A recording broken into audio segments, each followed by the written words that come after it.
Bonjour et bienvenue dans le journal Anti-Guyane de ce vendredi 26 mars 2010. En Martinique, Serge Letchimy est élu sans surprise à la tête de l'exécutif régional. D'entrée, il a annoncé des mesures pour sa nouvelle gouvernance.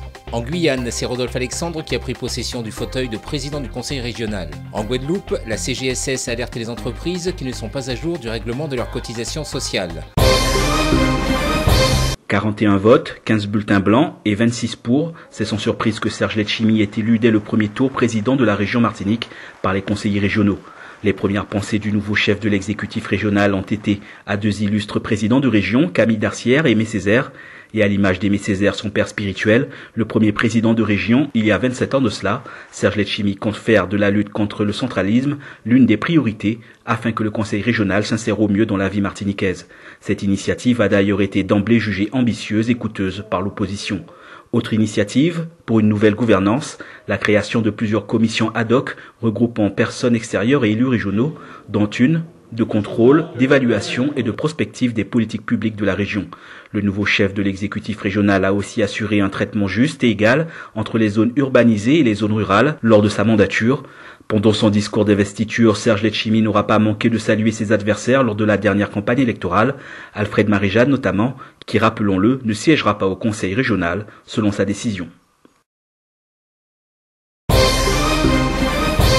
Il y avait de l'émotion ce matin à la séance d'investiture du nouveau président de la région Guyane. Le fauteuil de président revient évidemment à Rodolphe Alexandre avec 20 suffrages sur 31 conseillers votants. La commission permanente possède 13 membres, dont 9 vice-présidents issus de la majorité et 4 membres de l'opposition. Par rapport à la croissance démographique, par rapport au sous-emploi, par rapport à l'absence de qualification, par rapport au déséquilibre régional, c'est tout cela.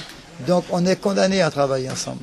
Je n'ai aucun problème d'affinité ou de personne. Rodolphe Alexandre président, mais dans l'opposition, on donne déjà le ton.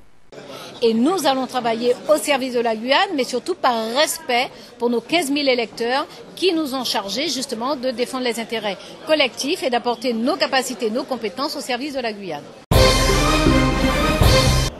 La Caisse générale de la sécurité sociale de la Guadeloupe met en alerte les quelques 8000 entreprises qui ne sont pas à jour du règlement de leur cotisation sociale. Parmi elles, un peu plus d'un tiers se sont rapprochés de la CGSS pour profiter des mesures inscrites dans la LODEOM. À terme, l'objectif est l'apurement exceptionnel des dettes sociales prévu par son article 32. Conséquence, 5000 de ces entreprises doivent au plus tôt, et ce jusqu'au 30 avril 2010 inclus, retourner leur dossier de demande en s'étant au préalable rapproché de la trésorerie générale de la Guadeloupe. Cette date du 30 avril est particulièrement importante car au-delà, les entreprises concernées se verront sanctionnées et ne pourront plus bénéficier des mesures prévues.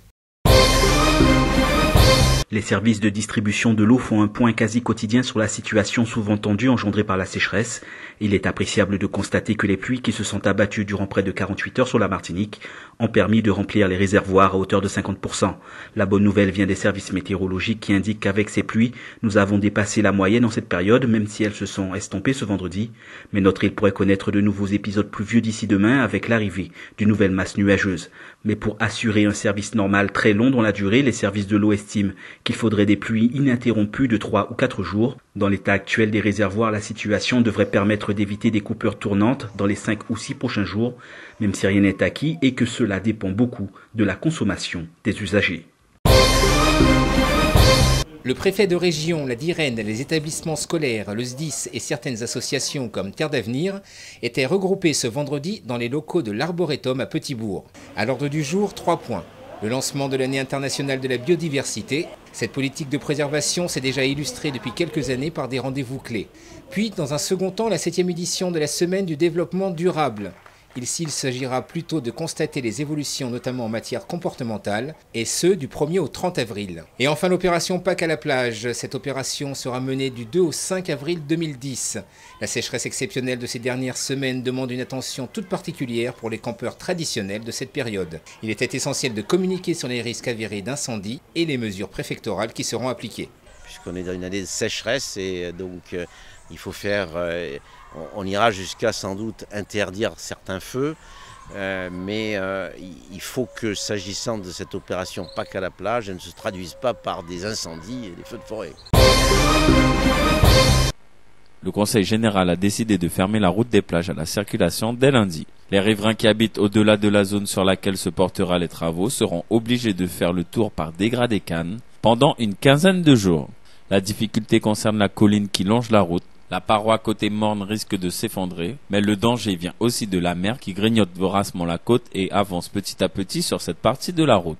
D'abord un premier dépôt de petits blocs de béton de 50 à 150 kg pour ensuite disposer des blocs beaucoup plus gros pesant jusqu'à 1500 kg. La route sera réparée mais elle ne sera pas élargie pour autant. Les travaux seront périlleux car il y a peu de marge de manœuvre.